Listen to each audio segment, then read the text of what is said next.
नमस्कार, खबरें इस बुलेटिन में तुहाडा स्वागत है। मैं हां परमिंदर सिंह। पहला पेश ने चोणवीआं खबरां। प्रधानमंत्री नरेंद्र मोदी ने अज वर्चुअल माध्यम राਹੀਂ गुजरात के अहमदाबाद में सरदार धाम भवन लोगों को समर्पित किया।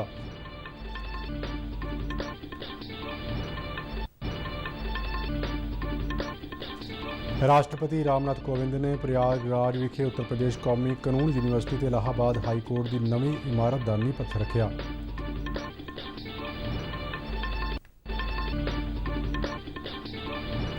भारत और आस्ट्रेलिया विचारे 2+2 वार्ता दौरान दोवें मुल्कों ने इस गल से सहमति जताई कि अफगानिस्तान को अपनी धरती को अतवादी गतिविधियों लिए इस्तेमाल होने की आग्ञा नहीं देनी चाहिए।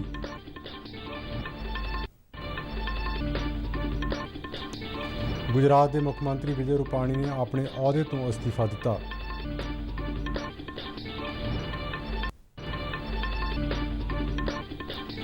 महावीर चक्कर जेतू शहीद मेजर हरभजन सिंह ਨੂੰ ਉਹਨਾਂ ਦੀ 54ਵੀਂ ਬਰਸੀ ਮੌਕੇ ਤਰਨਤਾਰਨ ਜ਼ਿਲ੍ਹੇ ਦੇ ਉਹਨਾਂ ਦੇ ਜੱਦੀ ਪਿੰਡ ਪੱਠੇ ਭੈਣੀ ਵਿੱਚ ਭਰਪੂਰ ਸ਼ਰਧਾਂਜਲੀਆਂ ਭੇਂਟ ਕੀਤੀਆਂ ਗਈਆਂ। ਤੇ ਹੁਣ ਖਬਰਾਂ ਵਿਸਥਾਰ ਨਾਲ। प्रधानमंत्री नरेंद्र मोदी ने अज वर्चुअल माध्यम राਹੀਂ गुजरात के अहमदाबाद में सरदार धाम भवन लोगों को समर्पित किया तो सरदार धाम के दूजे पड़ाव तहत कन्या छात्यालय के भूमि पूजन में हिस्सा लिया। इस मौके अपने संबोधन में प्रधानमंत्री ने कहा कि अज के ही दिन एक सदी पहला 1893 में शिकागो में विश्व धर्म संसद दौरान स्वामी विवेकानंद ने विश्व मंच से खलो के दुनिया को भारत के मनुखी मुलों तो जाणू करवाया सी। उन्होंने कहा कि अज दुनिया महसूस कर रही है कि 9/11 वर्गियां त्रासदियों का स्थाई हल मानवता के इन्हां मुल्लां नाल ही होवेगा।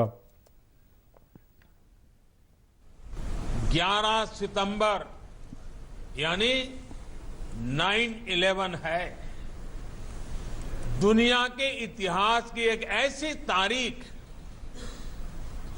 जिसने मानवता पर प्रहार के लिए भी जाना जाता है, लेकिन इसी तारीख ने पूरे विश्व को काफी कुछ सिखाया भी। एक सदी पहले ये 11 सितंबर 1893 का ही दिन था जब शिकागो में विश्व धर्म संसद का आयोजन हुआ था। आज के ही दिन स्वामी विवेकानंद ने उस वैश्विक मंच पर खड़े होकर दुनिया को भारत के मानवीय। प्रधानमंत्री ने कहा कि अज के ही दिन महान विद्वान दार्शनिक और स्वतंत्रता सैनानी सुब्रमण्यम भारती की 100वीं बरसी है। नरेंद्र मोदी ने कहा कि सरदार वल्लभ भाई पटेल जिस एक भारत श्रेष्ठ भारत की सोच लैके चले सी वो दर्शन महाकवि भारती दीयां तामिल कवितावां विच पूरी तरह निखरदा है। प्रधानमंत्री वाले इस मौके बनारस हिंदू यूनिवर्सिटी में सुब्रमण्यम भारती के नाँ से चेयर स्थापित करने का ऐलान किया गया।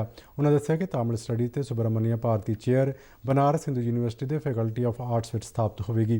प्रधानमंत्री ने गुजरात की धरती का जिक्र करदे कहा कि धरती सांझियां कोशिशों की धरती रही है। उन्होंने कहा कि आज़ादी की लड़ाई में गांधी ने इत्थों ही दांडी यात्रा की शुरुआत की सी जो अज भी आज़ादी लिए देश दी एकजुट कोशिशों का प्रतीक है। उन्होंने कहा कि इस तरह खेड़ा अंदोलन में सरदार पटेल की अगवाई में किसान नौजवानों ते गरीब एकजुटता के अंग्रेज हुकूमत को झुकण ते मजबूर कर दिता सी ते वो प्रेरणा ते ऊर्जा अज भी गुजरात की धरती ते सरदार साहिब के गगनचुंबी बुत स्टैचू ऑफ यूनिटी के रूप में सामने खड़ी है।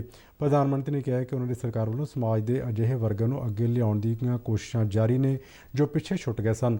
उन्होंने कहा कि अज एक पासे दलितों ते पछड़ियां दे अधिकारां लई काम हो रहे उत्थे आर्थिक तौर पर पिछड़े होरनां लोकां नूं भी 10% के जो वर्ग गया है।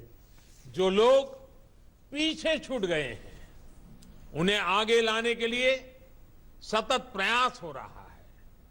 आज एक और दलितों पिछड़ों के अधिकारों के लिए जिम्मेवारी के साथ अनेक काम हो रहे हैं, तो वहीं आर्थिक आधार पर पिछड़ गए सवर्ण समाज के लोगों को भी 10% आरक्षण दिया गया है।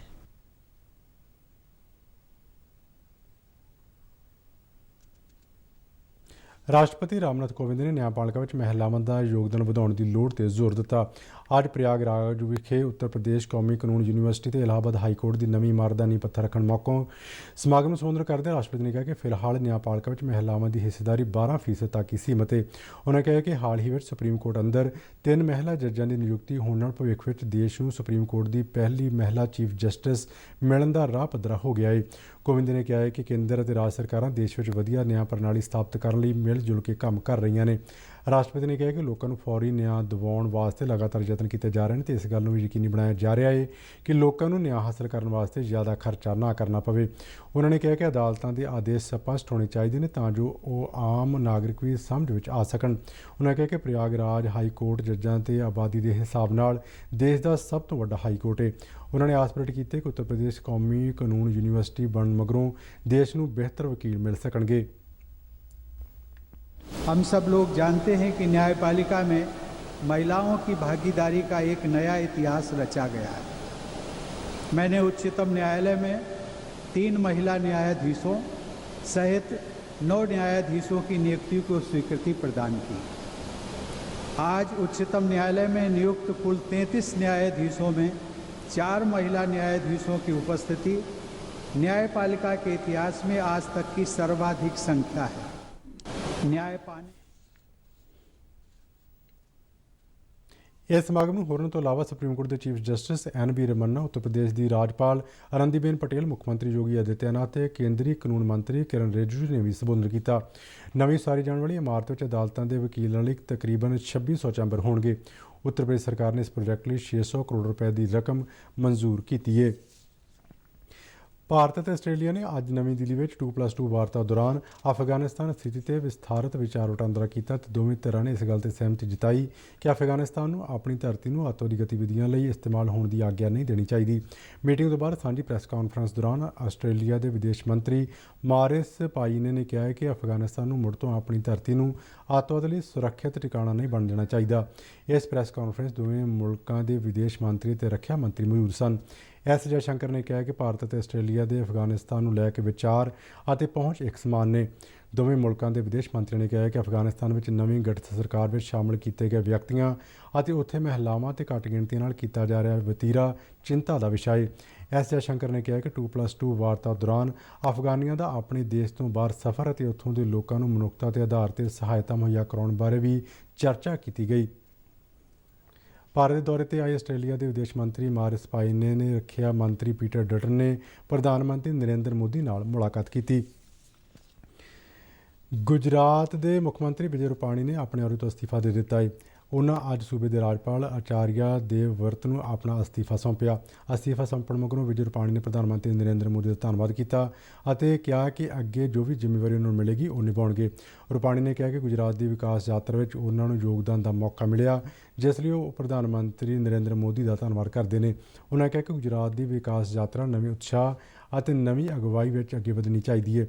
विजय रूपाणी ने कहा कि भाजपा की यह परंपरा रही है कि समय के नाल कार्यकर्तावां ਦੀਆਂ ਜ਼ਿੰਮੇਵਾਰੀਆਂ ਬਦਲਦੀਆਂ ਰਹਿੰਦੀਆਂ ਨੇ ਤੇ ਕਾਰਜਕਰਤਾ ਉਸ ਦਾ ਪਾਲਣ ਕਰਦੇ ਨੇ। ਉਹਨਾਂ ਕਿਹਾ ਕਿ ਉਹਨਾਂ ਹੁਣ ਮੁੱਖ ਮੰਤਰੀ ਦੇ ਅਹੁਦੇ ਤੋਂ ਅਸਤੀਫਾ ਦਿੱਤਾ ਹੈ ਅਤੇ ਪਾਰਟੀ ਦੇ ਸੰਗਠਨ ਵਿੱਚ ਕੰਮ ਕਰਨ ਦੀ ਇੱਛਾ ਜਤਾਈ ਹੈ ਅਤੇ ਜੋ ਜ਼ਿੰਮੇਵਾਰੀ ਉਹਨਾਂ ਨੂੰ ਦਿੱਤੀ ਜਾਵੇਗੀ ਉਹ ਨਿਭਾਉਣਗੇ।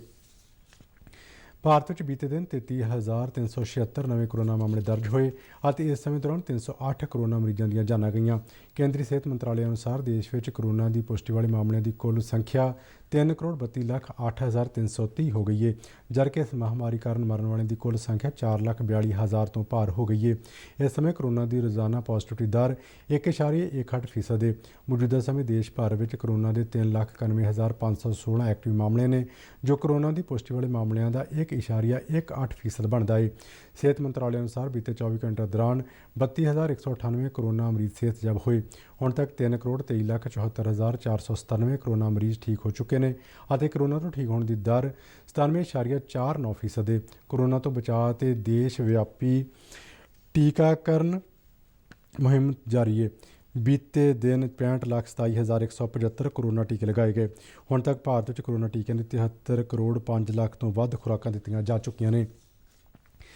आज़ादी का अमृत महोत्सव ਨੂੰ ਸਮਰਪਿਤ आज़ादी ਦਾ ਸਫ਼ਰ ਤਹਿਤ ਅਸੀਂ ਭਾਰਤ ਦੀ ਆਜ਼ਾਦੀ ਵਿੱਚ ਯੋਗਦਾਨ ਪਾਉਣ ਵਾਲੇ ਵੱਖ-ਵੱਖ ਮੰਨੇ ਪਰਮੰਨੇ ਤੇ ਗੁਰਨਾਮ ਆਜ਼ਾਦੀ ਸੰਗਰਮੀਆਂ ਦੀ ਜੀਵਨ ਦੇ ਪਹਿਲੂਆਂ ਤੋਂ ਜਾਣੂ ਕਰਵਾਉਂਦੇ ਹਾਂ। ਇਸ ਤੋਂ ਇਲਾਵਾ ਆਜ਼ਾਦੀ ਦੇ ਸੰਘਰਸ਼ ਨਾਲ ਜੁੜੀਆਂ ਹੋਰ ਗਤੀਵਿਧੀਆਂ ਬਾਰੇ ਵੀ ਦੱਸਦੇ ਹਾਂ। ਅੱਜ ਦੀ ਕੜੀ ਵਿੱਚ ਅਸੀਂ ਤੁਹਾਨੂੰ ਮਹਾਨ ਰਾਸ਼ਟਰਵਾਦੀ ਅਤੇ ਅਧਿਆਤਮਕ ਗੁਰੂ ਸਵਾਮੀ ਵਿਵੇਕਾਨੰਦ ਜੀ ਦੇ ਜੀਵਨ ਅਤੇ ਫਲਸਫੇ ਬਾਰੇ ਦੱਸਾਂਗੇ। ਇਸ ਤੋਂ ਇਲਾਵਾ ਵਿਨੋਬਾ ਭਾਵੇ ਅਤੇ ਮਹਾਨ ਰਾਸ਼ਟਰਵਾਦੀ ਕਵੀ ਸੁਬਰਾਮਨੀਆ ਭਾਰਤੀ ਬਾਰੇ ਵੀ ਗੱਲਬਾਤ ਕਰਾਂਗੇ। ਪੇਸ਼ ਹੈ ਇੱਕ report.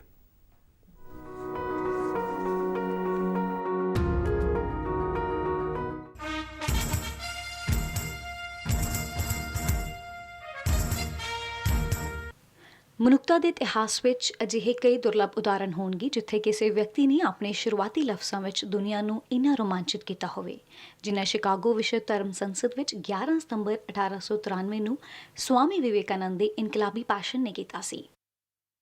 Sisters and brothers of America, it fills my heart with joy unspeakable to rise in response to the warm and cordial welcome which you have given us.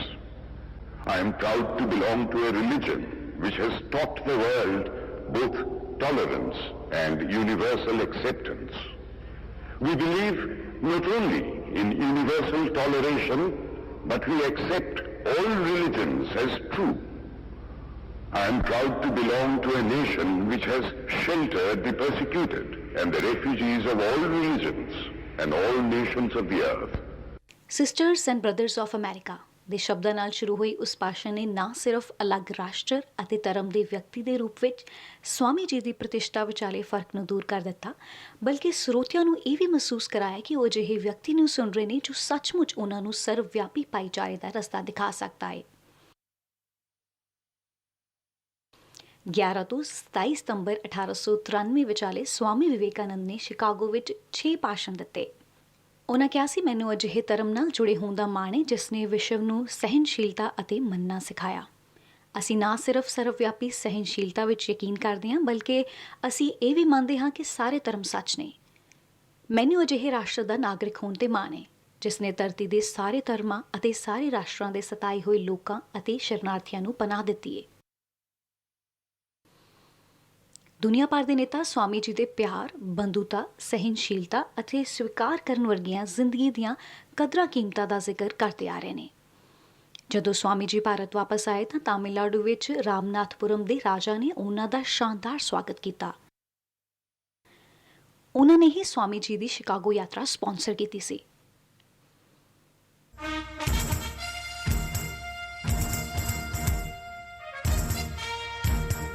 Vinayak ਨਰਹਰੀ Vinoba ਭਾਵੇ ਦਾ ਜਨਮ 11 ਸਤੰਬਰ 1895 ਨੂੰ ਮਹਾਰਾਸ਼ਟਰ ਦੇ ਪੇਨ ਜ਼ਿਲ੍ਹੇ ਵਿੱਚ ਹੋਇਆ ਸੀ। ਉਹਨਾਂ ਨੂੰ ਮਹਾਤਮਾ ਗਾਂਧੀ ਦਾ ਅਧਿਆਤਮਕ ਵਾਰਸ ਵੀ ਮੰਨਿਆ ਜਾਂਦਾ ਹੈ।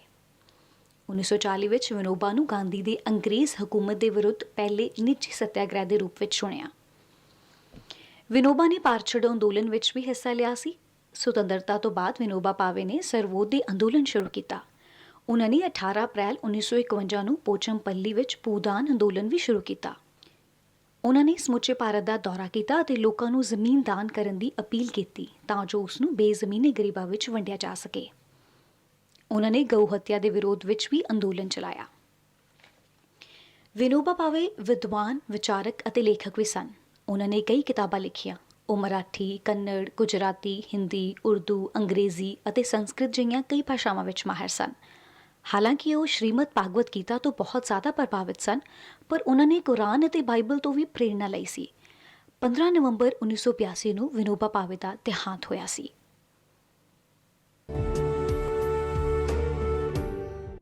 ਅੱਜ ਸੁਬਰਾਮਨੀਅਮ ਭਾਰਤੀ ਦੀ ਬਰਸੀ ਵੀ ਹੈ। ਆਧੁਨਿਕ ਭਾਰਤ ਦੇ ਸਭ ਤੋਂ ਵੱਡੇ ਕਵੀ ਭਾਰਤੀ ਦਾ ਜਨਮ 11 ਦਸੰਬਰ 1882 ਨੂੰ ਤਾਮਿਲਨਾਡੂ ਦੇ ਇਟਿਆਪੁਰਮ ਵਿੱਚ ਹੋਇਆ ਸੀ। ਉਹ ਅਧਿਆਤਮਵਾਦੀ ਅਤੇ ਰਾਸ਼ਟਰਵਾਦੀ ਵੀ ਸਨ।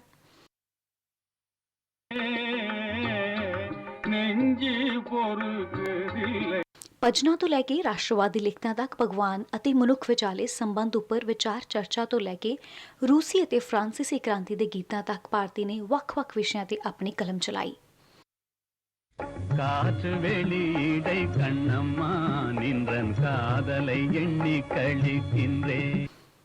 ਤਿਲਕ ਅਤੇ ਵੀਓ ਚਿਦੰਬਰਮ ਪਿੱਲਈ ਨਾਲ ਸੰਬੰਧ ਹੋਣ ਕਾਰਨ ਭਾਰਤੀ ਨੂੰ ਆਪਣੀ ਗ੍ਰਿਫਤਾਰੀ ਦਾ ਖਦਸ਼ਾ ਬਣਿਆ ਰਹਿੰਦਾ ਸੀ।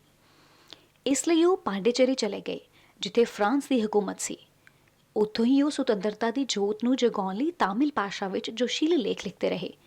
ਮਹਾਨ ਦੂਰਦਰਸ਼ੀ ਭਾਰਤੀ ਨੇ 1920 ਵਿੱਚ ਲਿਖਿਆ, ਆਓ ਨ੍ਰਿਤ ਅਤੇ ਗਾਇਨ ਕਰੀਏ, ਕਿਉਂ ਜੋ ਅਸੀਂ ਸੁਤੰਤਰਤਾ ਹਾਸਲ ਕਰ ਲਈਏ। ਜਿਸ ਤਰ੍ਹਾਂ ਵੋਲਟੇਅਰ ਅਤੇ ਰੂਸੀ ਨੇ ਫਰਾਂਸੀਸੀ ਕ੍ਰਾਂਤੀ ਦੀ ਜੋਤ ਜਗਾਈ ਸੀ, ਉਸੇ ਤਰ੍ਹਾਂ ਮਹਾਕਵੀ ਸੁਬਰਾਮਨਿਅਮ ਭਾਰਤੀ ਨੇ ਤਾਮਿਲਨਾਡੂ ਵਿੱਚ ਸੁਤੰਤਰਤਾ ਦੀ ਮਸ਼ਾਲ ਬੁਲੰਦ ਕੀਤੀ। ਭਾਰਤ ਵਾਪਸ ਆਉਣ ਅਤੇ ਕੈਦ ਤੋਂ ਰਿਹਾ ਹੋਣ ਤੋਂ ਬਾਅਦ ਭਾਰਤੀ ਨੇ ਮਹਾਤਮਾ ਗਾਂਧੀ ਨਾਲ ਮੁਲਾਕਾਤ ਕੀਤੀ, ਜੋ ਭਾਰਤੀ ਦੀ ਬਹੁਮੁਖੀ ਅਤੇ ਨਿਡਰ ਸ਼ਖਸੀਅਤ ਤੋਂ ਬਹੁਤ ਜ਼ਿਆਦਾ ਪ੍ਰਭਾਵਿਤ ਸਨ।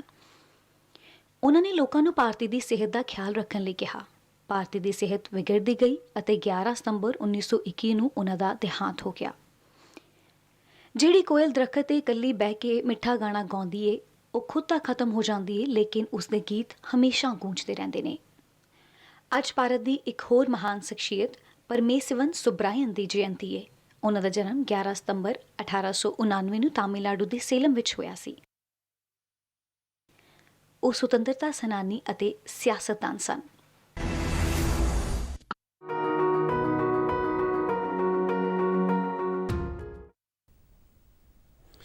ਤੇ ਇਸ ਦੇ ਨਾਲ ਹੀ ਖਬਰਾਂ ਦਾ ਬੁਲੇਟਿਨ ਖਤਮ ਹੁੰਦਾ ਹੈ। ਆਗਿਆ ਦਿਓ, ਨਮਸਕਾਰ।